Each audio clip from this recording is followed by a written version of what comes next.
Bismillahirrahmanirrahim. Kita akan melanjutkan pada hari ini ngaos kitab Fathul Izar, yaitu kelanjutan kajian sebelumnya, tepatnya pada halaman 5. Lakin qala ahlul ilmi, lakin tetapi qala berkata ahlul ilmi. Siapa ahlul ilmi? Ahlul ilmi ini ulama. Man jama'a zawjatahu fi lailatil jum'ati yasiru al-waladu hafizan fi kitabillahi ta'ala. Barang siapa yang menjima istrinya pada malam Jumat, yasiru menjadi al-waladu anaknya hafizan hafal fi kitabillahi ta'ala, pada kitabnya Allah Ta'ala atau hafal kitab Al-Quran.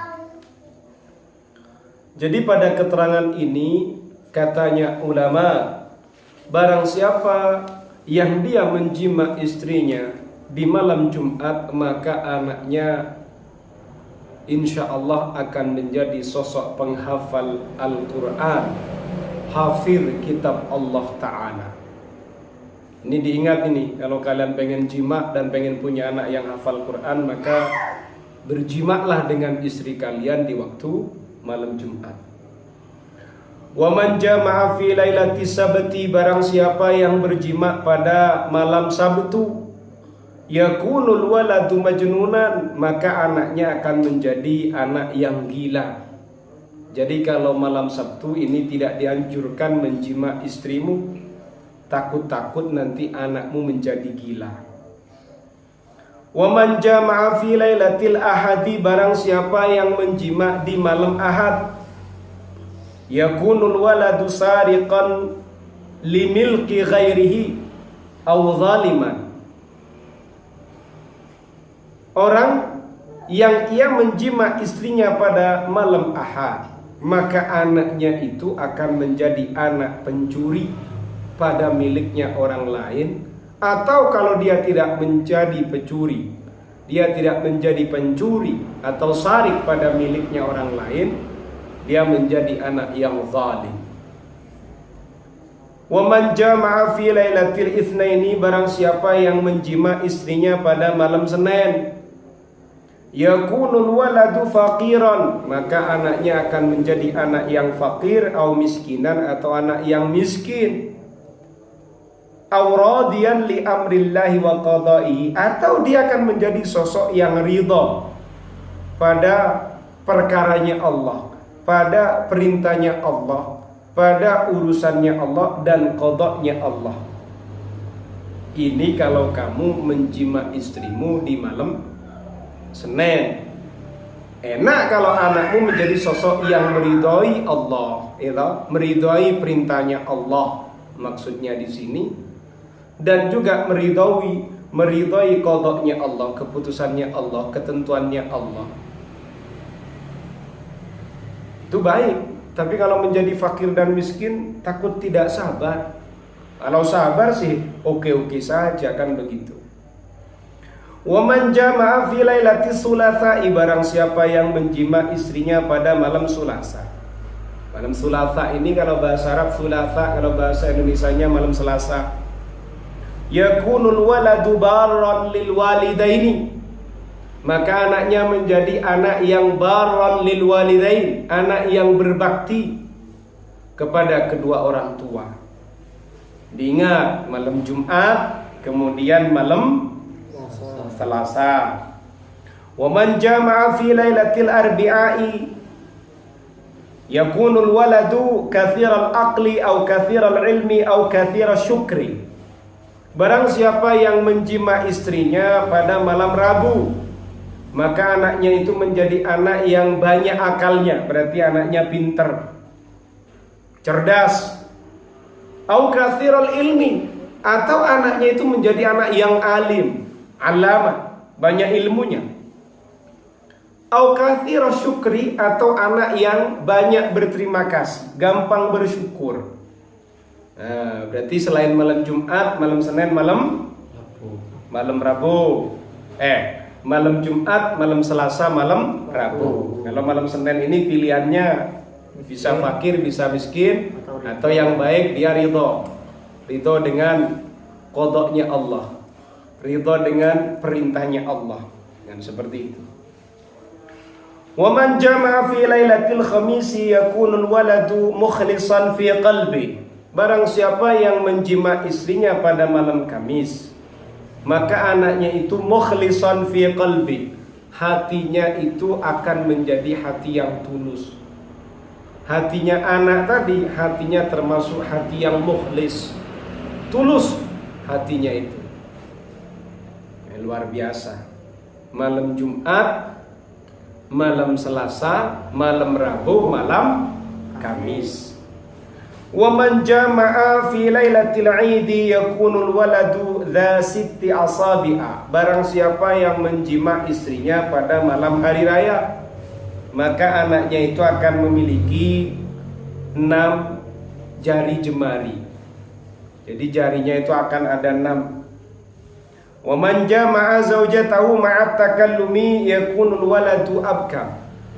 Barang siapa yang menjima istrinya sambil berbicara, sambil ngobrol, maka anaknya akan menjadi anak yang abkam. Apa abkam itu? Bisu. Wa man jama'a fi zulmatin boleh, fi zulumatin boleh.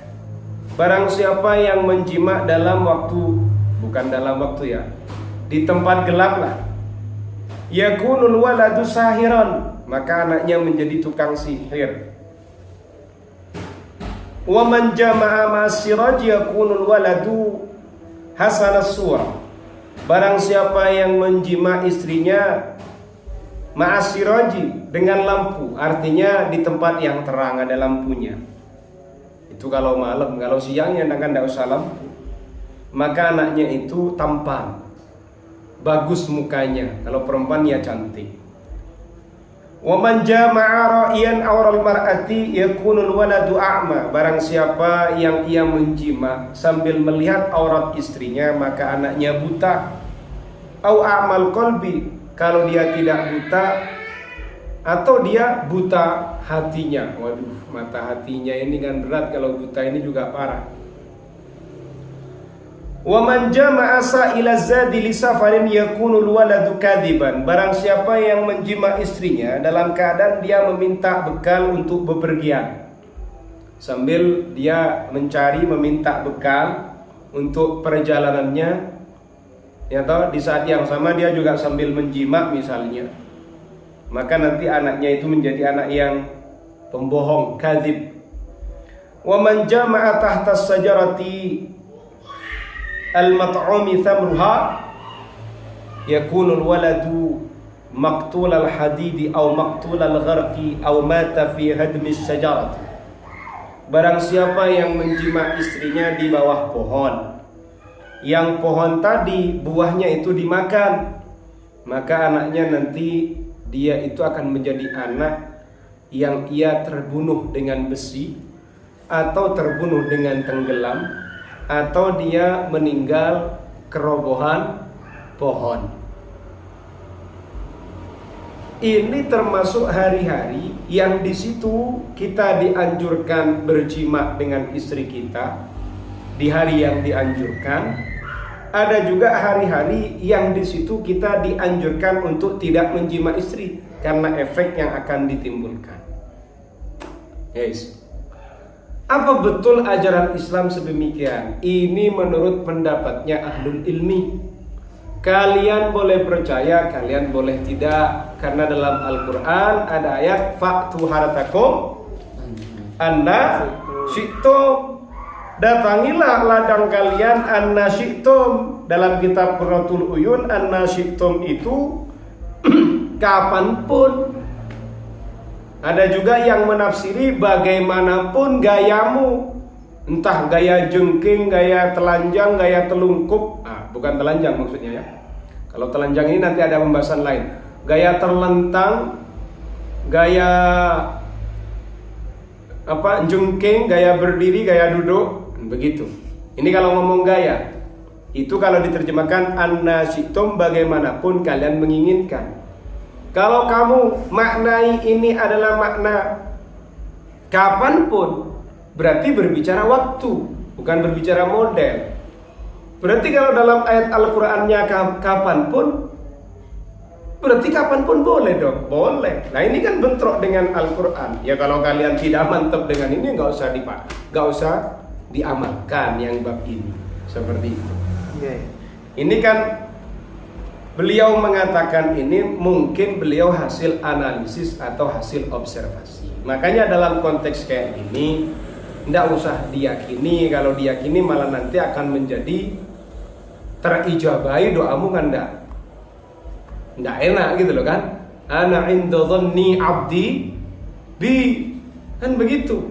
Kalau kamu meyakini anak saya Ustaz, insya Allah saya berdoa, saya jima malam Ahad, anak saya jadi hafal Quran. Ya monggo dikerjakan, itu lebih afdal. Tapi kenapa kok sama Ustaz Tamim dibaca? Ya tetap saya baca, wong ini juga karya ilmiah. Nah, makanya saya kasih catatan kepada kalian, dalam konteks kayak gini kalian juga tidak harus meyakini hal ini.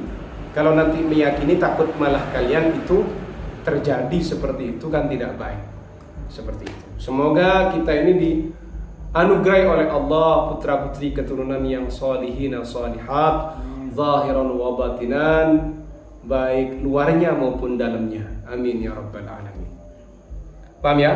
Qala ahlul ilmi yanbaghi lil arusi arba'atu asya'a wallahu a'lam bis-shawab.